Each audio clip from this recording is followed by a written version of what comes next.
Bienvenue les cynophiles.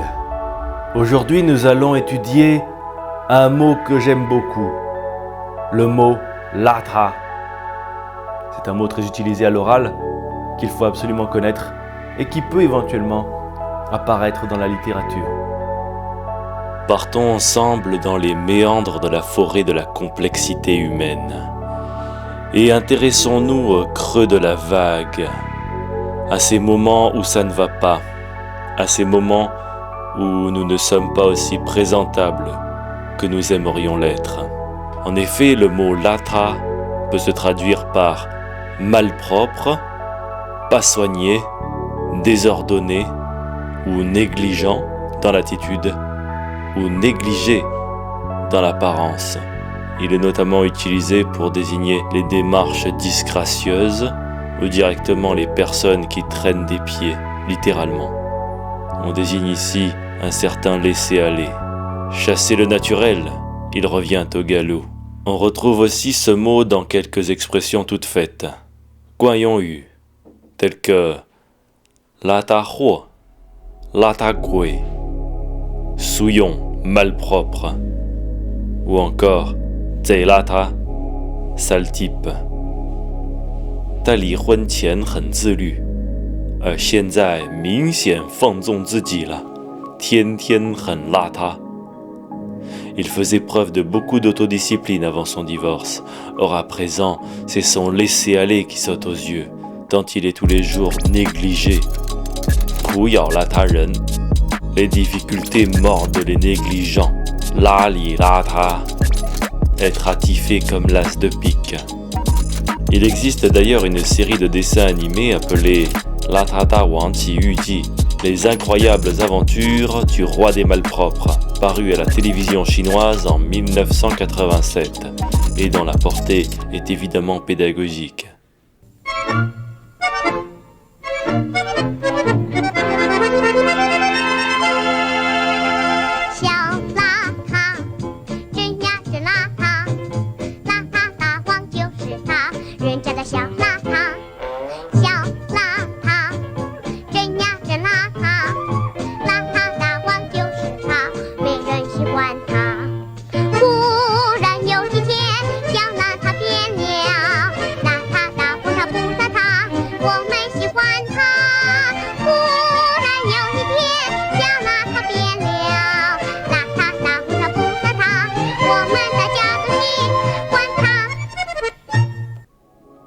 Mais voyons à présent quelques exemples tirés de la littérature pour illustrer les différents entendements de ce mot.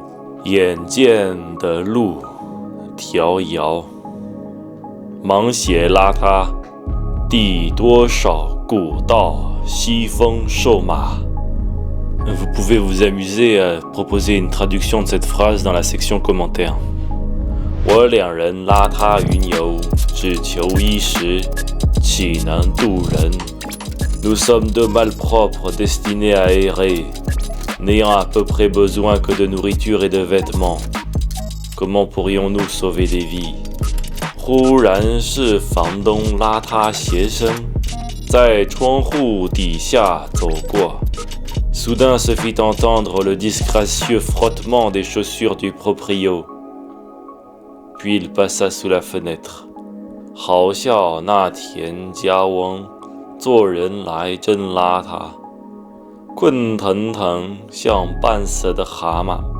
C'est drôle à quel point le vieux Tien peut être négligent, somnolent comme un crapaud à moitié crevé. 他不大好干净，可是那都因为他没有结婚。他若是有个太太招呼着他，他必定不能再那么邋遢了。Il n'est pas très propre. Mais c'est seulement dû au fait qu'il n'est pas marié. S'il avait une femme qui prenait soin de lui, il ne serait pas si négligé. 你这个邋遢货，比苍蝇还脏。T'es un vrai souillon, plus sale qu'une mouche. À présent, nous comprenons bien le sens du mot lata. Mais comment pouvons-nous en retenir l'écriture? Eh bien, imaginons la scène suivante. Nous voyons 3 personnes allongées sur un lit, toutes les 3 sur le côté et tournées dans la même direction. et dont les jambes, naturellement fléchies, ne sont recouvertes par une couette qu'à la hauteur de leurs mollets. Cette couette est froissée et le sol jonché de détritus, à tel point que des rats s'y feraient un chemin pour compléter le tableau. Et même dans ces conditions, dans cet état de laisser-aller, ces dépravés, ces babacools, ces lève-tard olé olé osent sortir à la vue de tous, sans même se cacher de n'avoir émergé du plumard qu'une fois le soleil au zénith, sans même prendre la peine de se débarbouiller, arborant leur crasse et arpentant les rues sans le respect d'autrui, ni même de soi-même.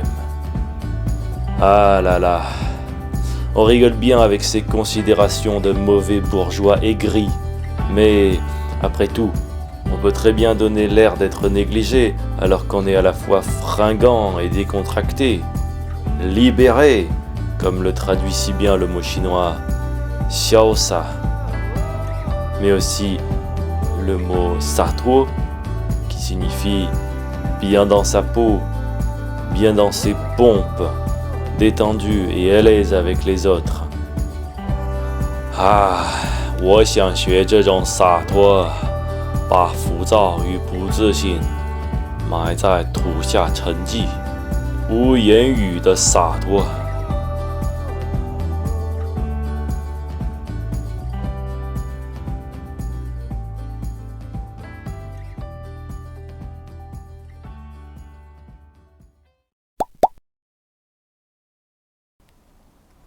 Bon apprentissage.